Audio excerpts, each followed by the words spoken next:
अयोध्या के श्री राम जन्मभूमि मंदिर में श्रद्धालुओं के चढ़ावे की कथित चोरी और गबन के मामले में पहली बार पूर्व महामंत्री चंपत राय ने अपनी चुप्पी तोड़ी है।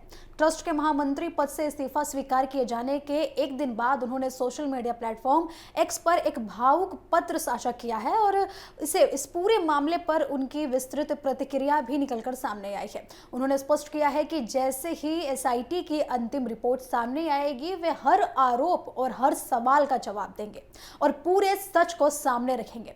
अपने संदेश की शुरुआत चंपत राय ने गोस्वामी तुलसीदास द्वारा रचित रामचरितमानस की एक प्रसिद्ध चौपाई धीरज धर्म मित्र अरुणारी आपद काल परिखई चारी से की है। इस चौपाई के माध्यम से उन्होंने संकेत दिया है कि कठिन समय ही व्यक्ति के धैर्य धर्म और मित्रों और रिश्तों की वास्तविक परीक्षा का समय होता है। इसके बाद उन्होंने अपने पत्र में लिखा कि पिछले 7 जून 2026 से श्री राम जन्मभूमि मंदिर परिसर के दान पत्र की गणना के दौरान कथित चोरी और लगातार इसकी चर्चाएं आगे बढ़ रही हैं और व्यक्तिगत रूप से उन पर कई आरोप लगाए गए हैं जो निराधार आरोप है।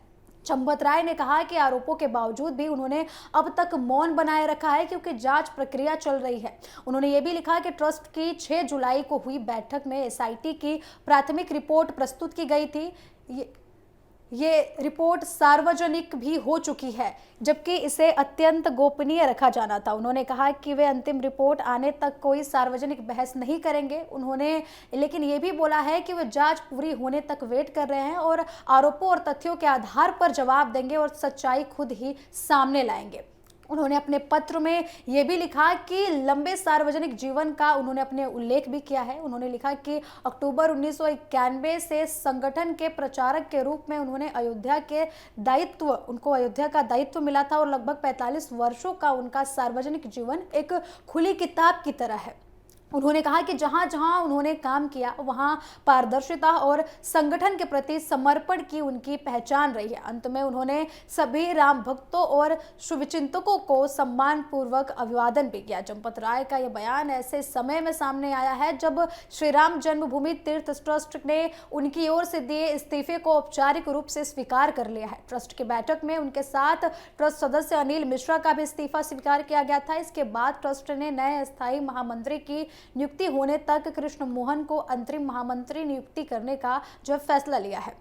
वहीं ट्रस्ट के कोषाध्यक्ष स्वामी गोविंद देवगिरी ने मीडिया को जानकारी देते हुए बताया कि ट्रस्ट के संविधान के अनुसार इस्तीफा दिए जाने के बाद उसे स्वीकार माना जाता है। उन्होंने ये भी बताया कि विशेष अधिकारियों की नियुक्ति के लिए एक समिति का गठन किया गया है। ट्रस्ट की अगली बैठक 22 जुलाई को होगी और उम्मीद है कि तब तक एसआईटी की अंतिम रिपोर्ट भी ट्रस्ट को सौंप दी जाएगी। अब उसी रिपोर्ट के आधार पर आगे की कार्यवाही और आवश्यक निर्णय लिए जाएंगे। दरअसल ये पूरा मामला मंदिर में श्रद्धालुओं द्वारा चढ़ाए गए दान की गणना के दौरान कथित गड़बड़ियों से जुड़ा है। इस मामले के सामने आने के बाद उत्तर प्रदेश सरकार ने जांच के लिए विशेष जांच दल यानी कि एसआईटी का गठन किया था। जांच शुरू होने के बाद कई तरीके के आरोप प्रत्यारोप भी सामने आए और राजनीतिक स्तर पर इस मुद्दे को लेकर काफी बहस भी तेज हुई। लेकिन विपक्षी दलों ने मामले में पारदर्शिता की मांग की जबकि ट्रस्ट की ओर से यह कहा गया था कि जांच पूरी होने के बाद ही किसी निष्कर्ष पर पहुंचना उचित होगा। अब इसी बीच चंपत राय के इस्तीफे की खबर जून के अंतिम सप्ताह में लगातार सामने आ रही है।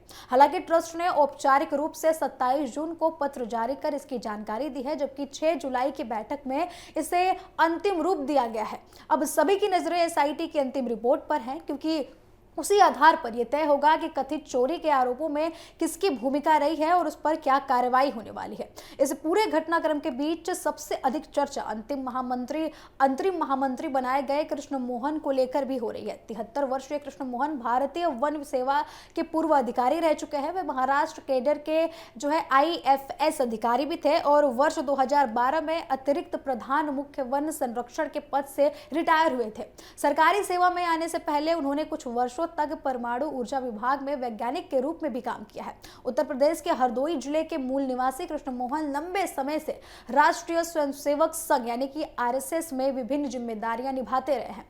वे जो है नगर संचालक, जिला संचालक, अवध प्रांत जो है संघ संचालक और बाद में पूर्वी उत्तर प्रदेश क्षेत्र के संघ संचालक भी रहे हैं। पिछले वर्ष ट्रस्ट सदस्य कामेश्वर चौपाल के निधन के बाद उन्होंने श्री राम जन्मभूमि तीर्थ क्षेत्र ट्रस्ट का सदस्य उनको बनाया गया था। उसके बाद कृष्ण मोहन ने ट्रस्ट में शामिल किए जाने पर उनका जो है उन्होंने ये बोला था कि लंबे समय से उनका काम जो है सराहनीय रहा है और सम्मानपूर्वक रहा है। अब इसे भगवान राम की इच्छा मानते हुए उन्होंने बोला है कि अब भगवान राम की ये इच्छा है कि उन्हें अब नई नियुक्ति की गई है उनकी महासचिव के तौर पर। उन्होंने विश्वास जताया है कि उन्हें जो भी जिम्मेदारी मिलेगी उसका वे निर्वाहक और पूरी जिम्मेदारी के साथ और निष्ठा के साथ उस जिम्मेदारी को पूरी करेंगे। जब उन्होंने अंतरिम महामंत्री उनको बनाया गया है उसके बाद उन्होंने ये भी बोला है कि उनको ट्रस्ट के प्रशासनिक कार्यों में काफ़ी बदलाव करेंगे और जिम्मेदारियों को संभालेंगे। जब तक नई स्थायी महामंत्री की नियुक्ति नहीं हो जाती है तब तक वे ट्रस्ट को पूरी तरीके से संभालने वाले हैं। फिलहाल पूरे मामले में सबसे अहम कड़ी एसआईटी की अंतरिम रिपोर्ट मानी जा रही है, क्योंकि एक और चंपत राय ने साफ कर दिया है कि वे अंतिम रिपोर्ट आने तक सार्वजनिक रूप से कोई विस्तृत सफाई नहीं देंगे। वहीं ट्रस्ट भी 22 जुलाई की बैठक का इंतजार कर रहा है। ऐसे में आने वाले दिनों में एसआईटी की रिपोर्ट, ट्रस्ट की असली बैठक और अगली बैठक और चंपत राय की संभावित प्रक्रिया इस पूरे मामले की दिशा को आगे बढ़ा सकती है, इस मामले की दिशा तय कर सकती है।